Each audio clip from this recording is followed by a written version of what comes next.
Hello, everyone, and welcome to our Google for Work Atmosphere event, Creating a Culture of Innovation.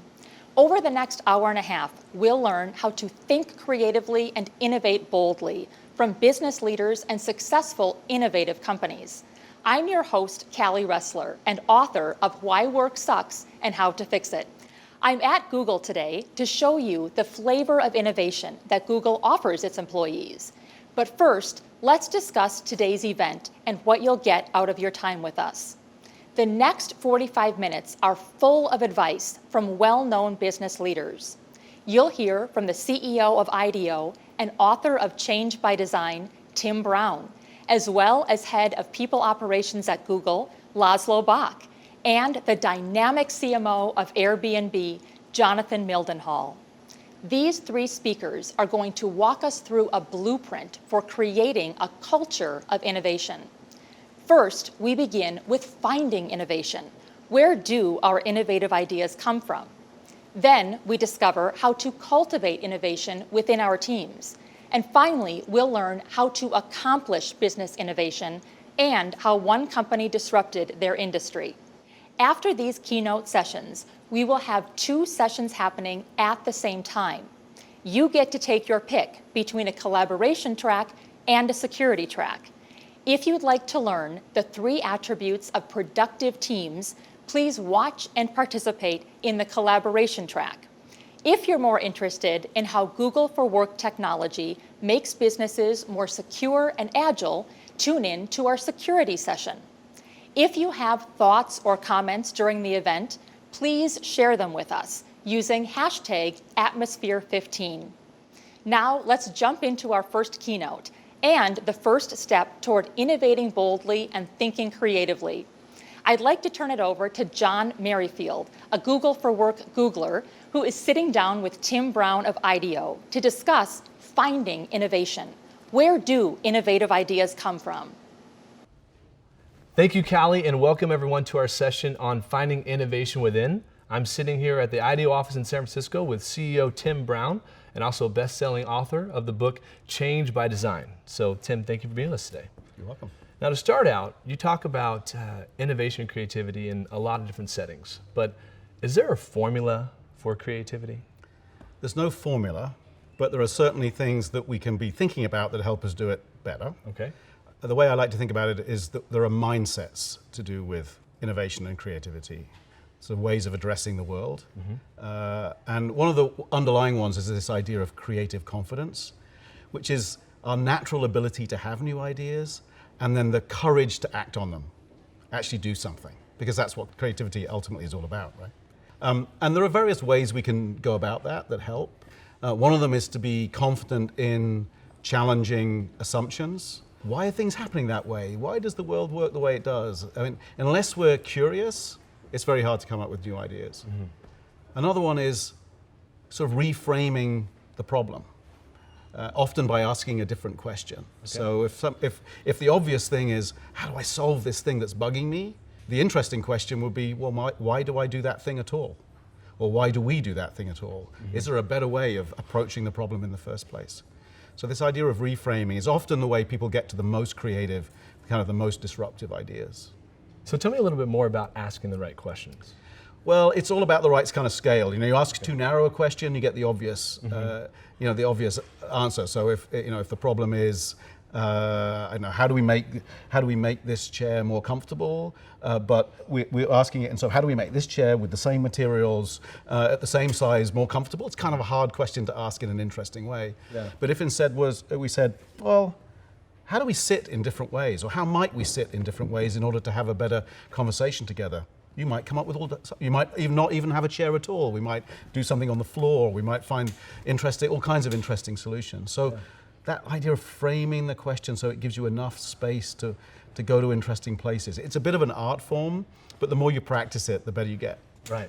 No, that's awesome. And I guess for people that might not be in a very creative job, or so they think, is there a way that you can have innovation and creativity no matter what job you're in? I'd almost frame it a slightly different way, which is you kind of have to, right? I mean, we live in a world today where change is happening everywhere.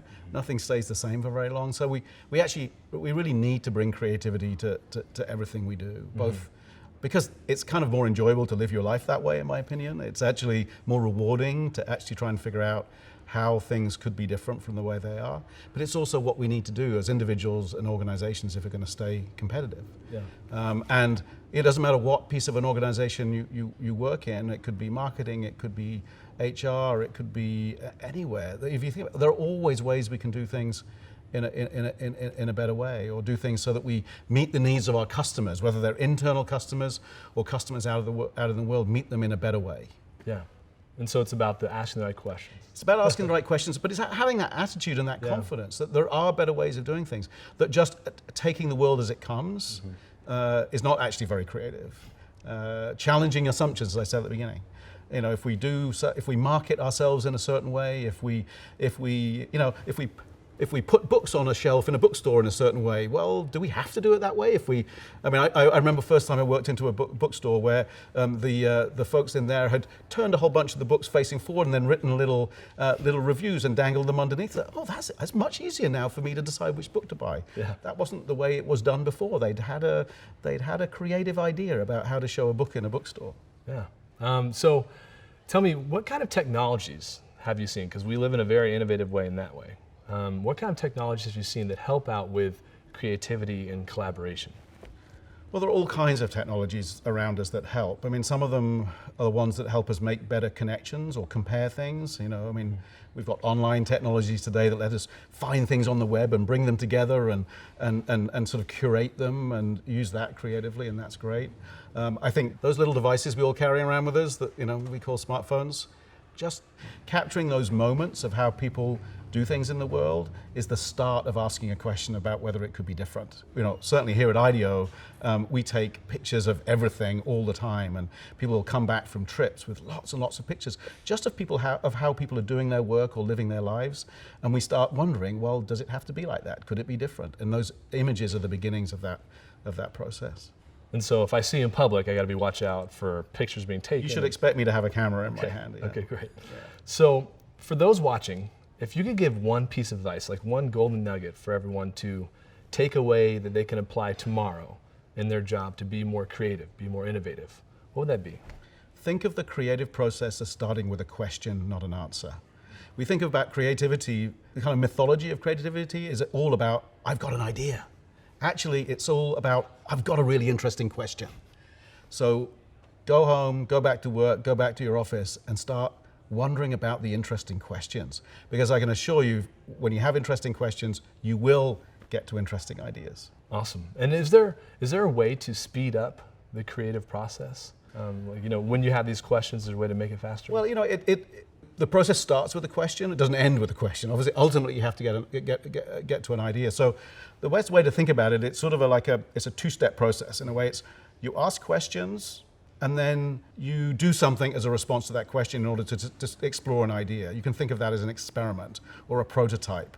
And the faster you can go through that loop, the faster you move towards the ultimate solution. Yeah. Because you can think about the question is the sort of instigator of the creative process, and then the experiment or the prototype, the thing you're going to try, is whether you learn whether that was a good idea or a good question or not.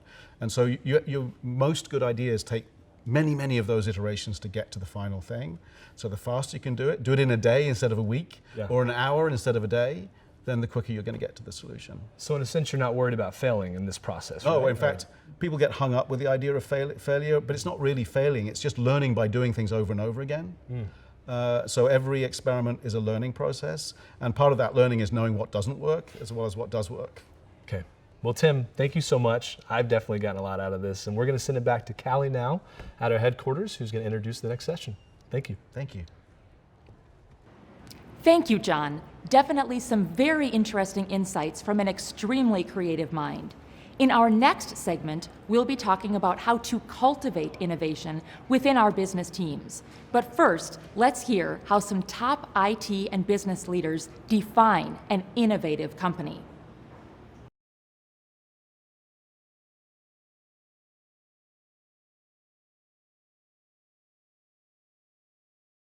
I define an innovative company by a company who's willing to take risks. I have a sign that hangs on my door that says safe is risky. I think an innovative company really has a vision that's aspirational, that it really wants to achieve, but then it has flexibility in terms of how it's going to achieve it. I think the most important thing is that a company is innovative to serve a purpose. The main characteristics that I think compose an innovative company is the one that reinvents itself every so often, but without losing its essence. An innovative company, in my mind, is a company that helps its people fail fast. The characteristics of an innovative company is a company that is always looking forward, is always leaning into the future. Innovation is establishing a culture of being willing and able to take the risk of doing things differently, figuring out what works for you, and then reinforcing the ones that are successful.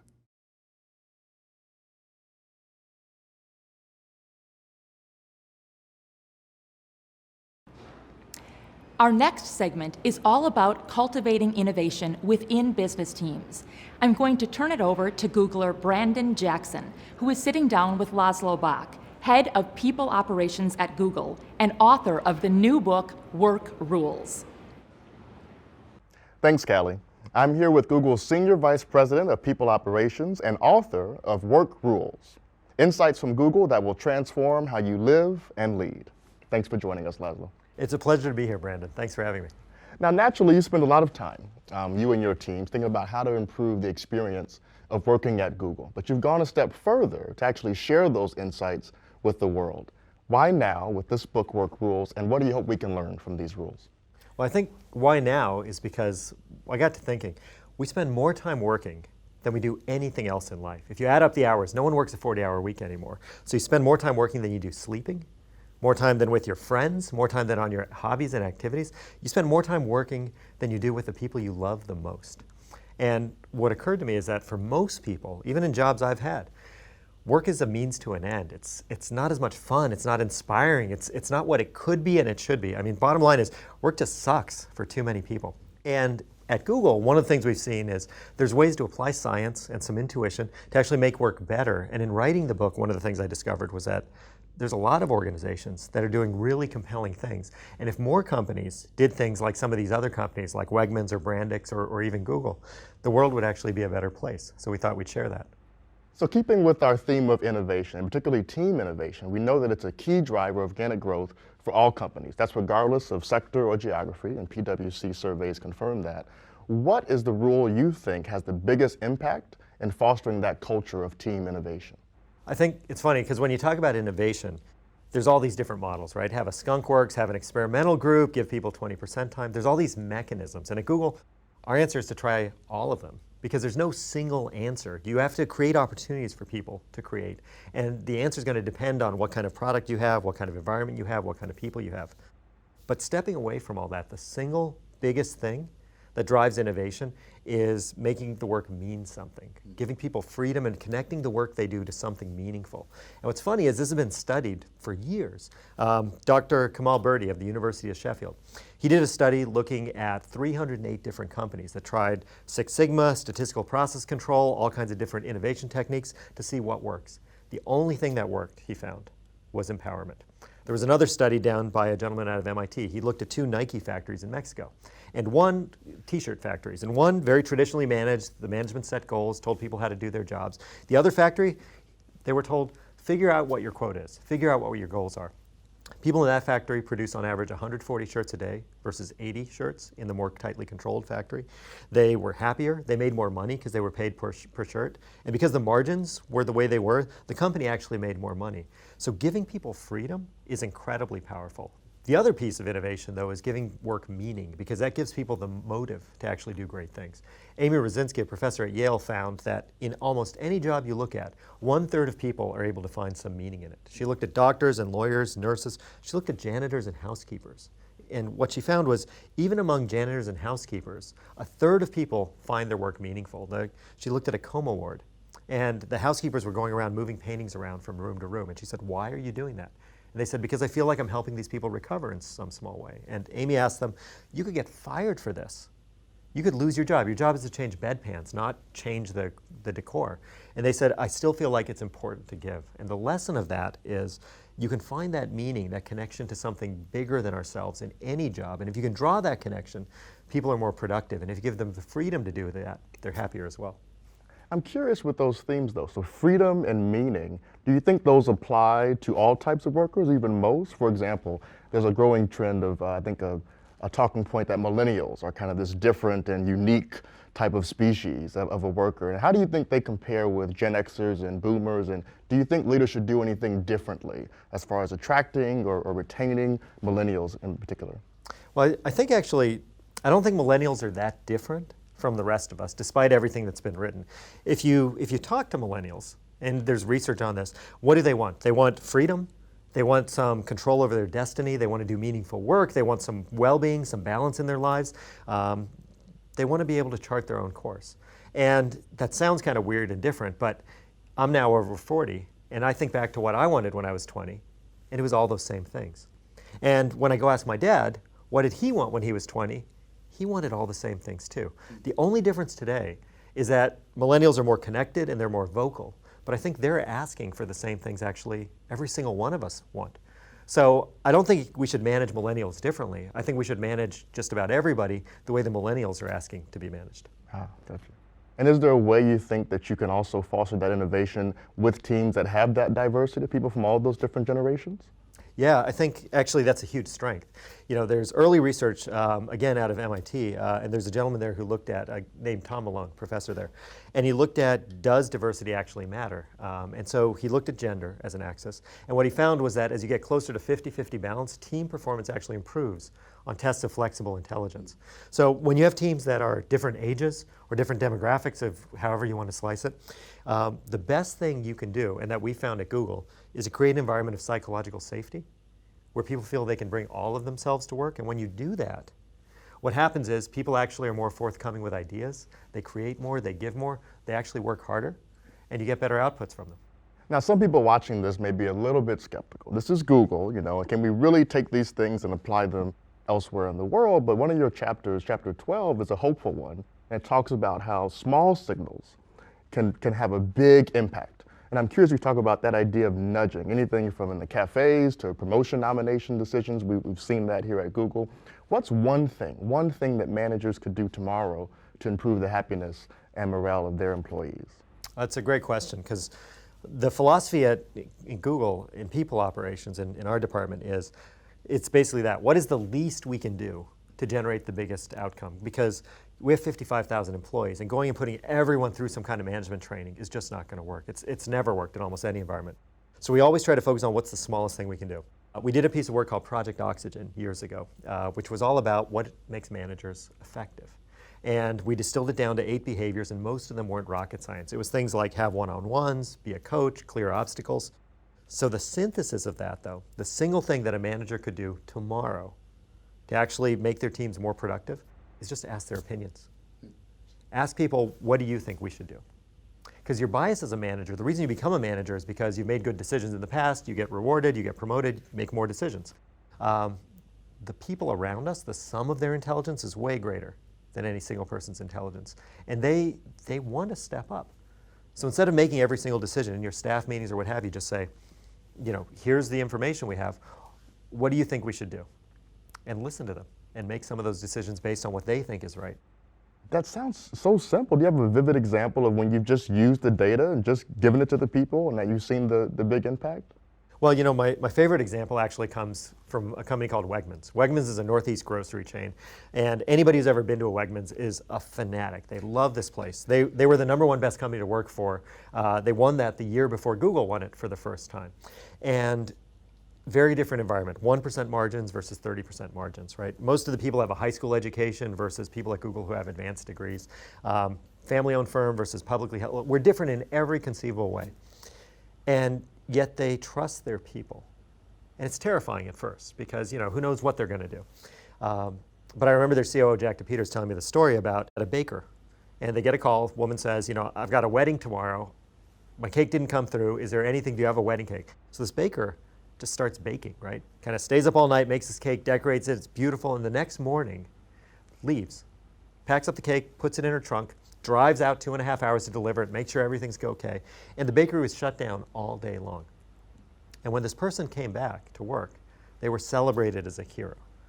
They weren't told you abandoned your post. They weren't told you cost us a day's revenue. They were told that was the right thing to do for the customer. You did exactly the right thing. And that exercise of freedom is incredibly powerful and always pays off. We're almost out of time, but as we close, you've been the head of People Ops at Google for a number of years now. #1 place to work for by Glassdoor, Fortune. What is your parting advice as far as having impactful and innovative teams? I think it's some of the stuff we've talked about. Connect people to a mission, give them freedom. The last thing, which we haven't had a chance to talk about, but which I write about, is rely on data. There's a lot of decisions we make based on our gut, the way we interview, the way we hire, the way we promote. At Google, we don't let managers make any of those decisions. We have committees who are dedicated, and their whole job is make a fact-based decision, solving purely for quality. Not is it a friend's son, not is it a friend's daughter, not is it somebody connected to a client, not is it someone like me, but instead make an objective decision based on data and caring about quality instead of trusting our gut. That's the biggest thing I'd add and leave folks with. Thank you so much. It's a pleasure. Thanks for having me. I'm going to turn it back over to Callie, who will introduce our next segment as far as taking the innovation of teams and extending that into your business to create industry disruption. Thank you. Thank you, Brandon. Excellent advice from Laszlo on how to foster better work teams. I'm actually really excited about Laszlo's new book, Work Rules. A lot of what he writes about is similar to what I write about in my book, Why Work Sucks and How to Fix It. Now, I know what you're thinking. Work sucks, work rules. They seem to be contradictory titles, but the fundamental concepts are absolutely the same. Work should be about finding meaning, about contributing to society, about focusing on a larger outcome. For all of you, work should be about focusing on your results and achieving them every single day in the most productive, efficient ways. Laszlo and I both write about how work culture needs to support technology, which is a lot of what this event is about today. Now, let's hear from some business leaders in terms of how they're finding meaning in their work and how they're using technology to encourage more creative ideas.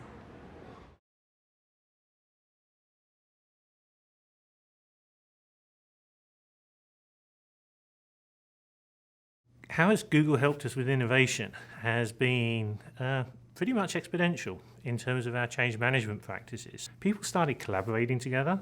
They started working in teams much more effectively and efficiently than previously. It had been a very sequential process. That benefit, whilst intangible to us at the start, became significantly more aware. And we saw probably an increase of about 10 to 15% in terms of conversion scores when it came to information requests and getting customer orders to come in through the front door. Apps is a cornerstone of innovation for me. And Google and Google Apps and the entire way of working, it's about a cultural change. And if you don't have a cultural change, it's very hard then to promote innovation inside of any kind of legacy IT organization. Google was the foundation of the cultural revolution that was required for us to make the pivot.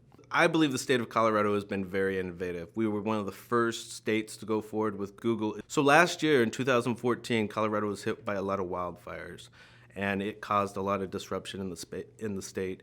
And one of the things that we needed was a tool, a productivity suite, a platform that would help us innovate and solve problems on the scene. And so Google was, fairly new to the state, but we were able to take that suite and use it with first responders. We were able to, before we had no idea what areas had been affected, what areas first responders had been able to go to and see. There was very little information. So by crossing Google Maps API with other pieces of the productivity suite, we were able to do something that's never been done before. And then finally with Google, it's a company that's so synonymous with innovation, but it really lives and breathes that innovation.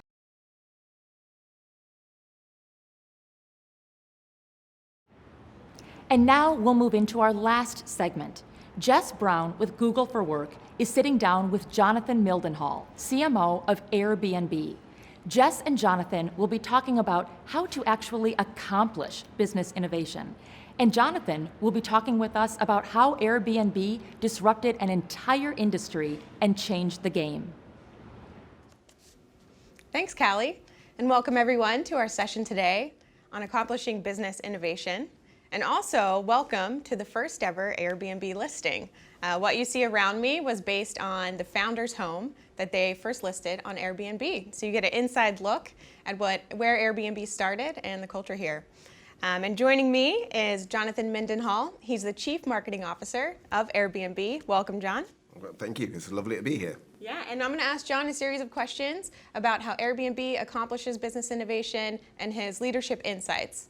So first, let's dive in and take a step back to think about all the businesses you've been exposed to, maybe the companies that you really admire, and what about them makes them innovative? What are the characteristics of an innovative company? I've observed two approaches to innovation over the past kind of decade. And for me, I have noticed that you have kind of corporate innovation, and then you have entrepreneurial innovation. So let me just unpack both of those for you. Corporate innovation is usually driven by market research, and you get a lot of data analysts that spend a lot of time looking at a space in a marketplace that they can build a product and then serve that particular consumer group. Unfortunately, from my experience, that only leads to kind of small incremental innovation. It doesn't ever lead to great disruptive step change innovation. And then you have entrepreneurial innovation, and entrepreneurs rarely use market research and market data at all. What they do is they come up with an idea, and they have an instinct that over time that idea will stick in the marketplace and become a huge disruptive idea. And that's really what happened at Airbnb. If you take a look at the founders and their original efforts to actually launch Airbnb into the world, they actually went around each and every listing in New York with cameras to photograph each and every listing because they had an instinct that great photographed homes would actually do very, very well on the digital platform. Now, no market research, no data could have ever suggested that that was the right approach, but actually it was that approach that led to the phenomenon that is Airbnb. Another amazing difference about entrepreneurial innovation versus corporate innovation is really the patience that entrepreneurs have to iterate their ideas once launched in the marketplace. And corporate companies don't necessarily have exactly the same patience. So one of the pieces of advice that our founders got when they were originally launching Airbnb was from Paul Graham at Y Combinator. And he told them to actually do things that don't scale.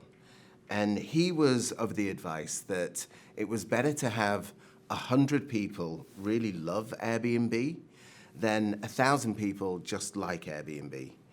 And what he said is, what we should do is overinvest in those 100 people, because then they'll become fantastic advocates and champions and use their word of mouth as a really, really effective marketing channel for Airbnb. Now, corporate companies wouldn't really know how to do that, and corporate companies, by very nature of the scale of their businesses, looking for massive consumer adoption quite quickly. And so corporate companies are looking for 1,000 people to like them as opposed to 100 people to love them. And that, again, is a huge difference between the approach to innovation and customer relationships in the initial phase of a company from an entrepreneurial company as opposed to a corporate company. Excellent. So really it's about having that quality innovation versus the quantity of mass customers and really focusing. Exactly right, exactly right. Make a few people really love you and then learn why they love you and then scale that. And that can lead to a beautiful business model that has real consumer stickiness at the heart of it. Wonderful, excellent advice. And how has Airbnb taken the steps, maybe tactical steps, to make sure employees keep that entrepreneurial focus and culture going? The single most important aspect of Airbnb is our culture. Airbnb has a culture of creativity and innovation baked into it. And I've only been here a year, But I was really, really intrigued when I was being interviewed by Airbnb as to really how authentic was the culture. I mean, as soon as I stepped into these offices in San Francisco, it was like, this place is like a place that I've never been as far as a work environment's concerned. But I wanted to really, really kind of stress test the culture. And so I did my research, and again, it was a really interesting piece of advice that the founders got a few years ago when Peter Thiel invested $150 million in Airbnb. And the founders asked him the question, they said, what one thing should we be most worried about? And he turned around and he said, guys, don't F up the culture. And what he meant by that is he, as a serial investor, he'd seen so many companies that actually lose their sense of mission, purpose, or values as they continue to scale. And it was such a significant thing for our founders to hear that Brian Chesky, the chief exec, actually ended up writing a blog post entitled Don't F Up the Culture. And you can Google search it because it's quite an inspirational blog post from a chief exec.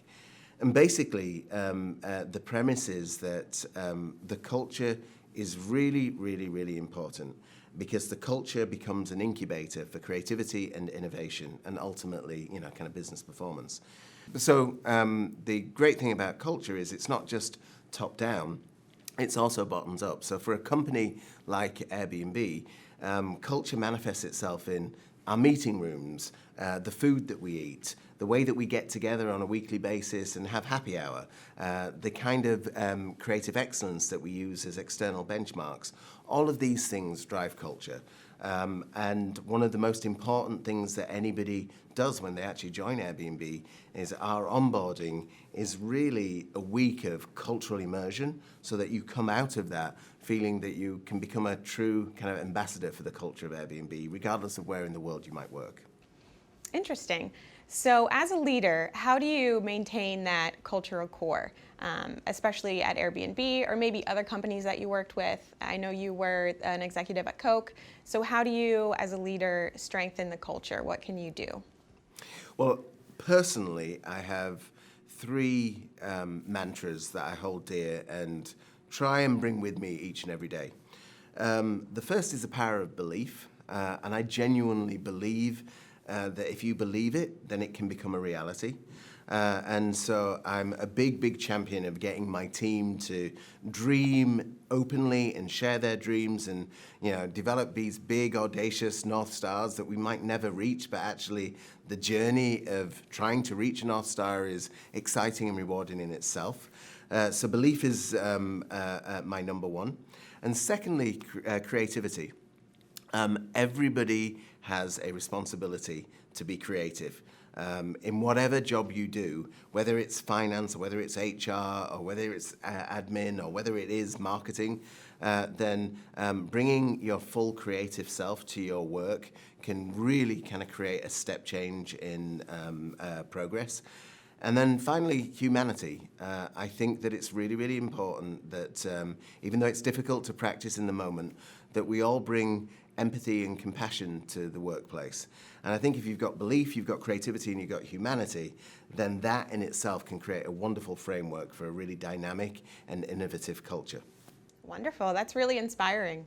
So Jonathan, throughout this broadcast, we've talked a lot about creativity, and at Airbnb, you have that at your core. How do you balance the priority of creativity with meeting your quarterly goals and getting the job done? It's a brilliant question because it's really, really hard. On the one hand, here I am at Airbnb leading what I'm hoping will become one of the most disruptive and radical and creative marketing agendas on the planet. And yet at the same time, if I'm going to be successful at proving out that marketing agenda, I actually have to build systems and processes so that the marketing agenda can both scale around the world. Right now I have 140 people. By the end of the year I'll have 200 people, driving the marketing agenda all around the world. And at the same time we're investing hundreds of millions of dollars on marketing. And so I need to prove to all the shareholders that the way that we're investing our marketing dollars is actually delivering very, very clear ROI. And so, building the systems of a world-class marketing organization that are driving quarterly objectives, that are driving quarterly goals, that are delivering measurable results, and inspiring a bunch of creative radicals to do the most disruptive marketing possible, reconciling those two agendas is really, really hard. And I've heard people talk about the fact that sometimes with entrepreneurial companies, you have to kind of build the plane whilst flying it at the same time. And for the first time in my life, I realized exactly what that means and quite how challenging it is to do. So with this orchestration, how do you think about hiring the right talent in order to ensure you're going to keep the culture and meet business goals? It's really interesting because I'd say the one thing that has changed over the past couple of years is our talent profile at Airbnb. Again, a decision that was driven by the founders. Let's recruit people who have an awful lot of experience at running their specific disciplines. So whether it's general counsel or head of HR or head of hospitality or myself, head of marketing, they've made a conscious choice to bring people in that have, decades of experience. But not just traditional experience. It's really, really important that we take a look at the experience and measure how disruptive or how innovative or how creative all of the people who are joining the company have actually been. So we're going for traditional experience, but that experience has to have a flavor of risk-taking and a flavor of innovation kind of baked into it. And that's what I look for when I'm looking at people's resumes. I'm looking for, they've run interesting brands, and most importantly, they've done really interesting things with those interesting brands. Yeah, excellent. And I think it's interesting that it goes back to your answer to our first question, in that entrepreneurial spirit that you think innovative companies have. That's the main characteristic, so that's what you look for in your employees. That's exactly right. You can come from a corporate or you can come from a startup, but you have to have proven out innovation. Yeah, so at the core, you need to be an innovator. That's right. Excellent. So final question here, and very practical question, a takeaway for our audience. What can someone do right now in order to have a more innovative business? What's the first step they can take? Without question, the most important lesson that anybody could take away from this is if you genuinely want to create a culture of innovation and a culture of hypergrowth, then you have to really embrace risk and all that that entails. And it's not just good enough to actually stand up there and say, yeah, we celebrate risk takers.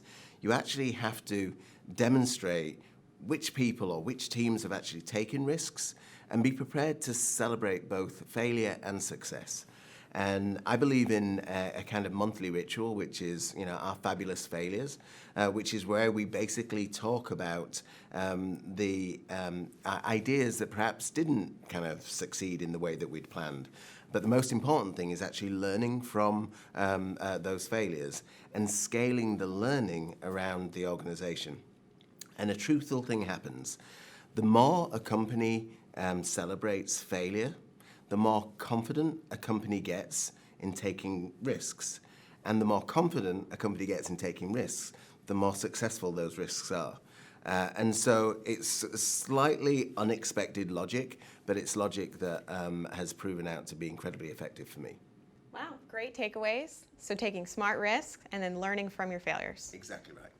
Excellent. Well, thank you for your time, Jonathan. We really appreciate your insights. Not at all. Thank you. It's been great to be here.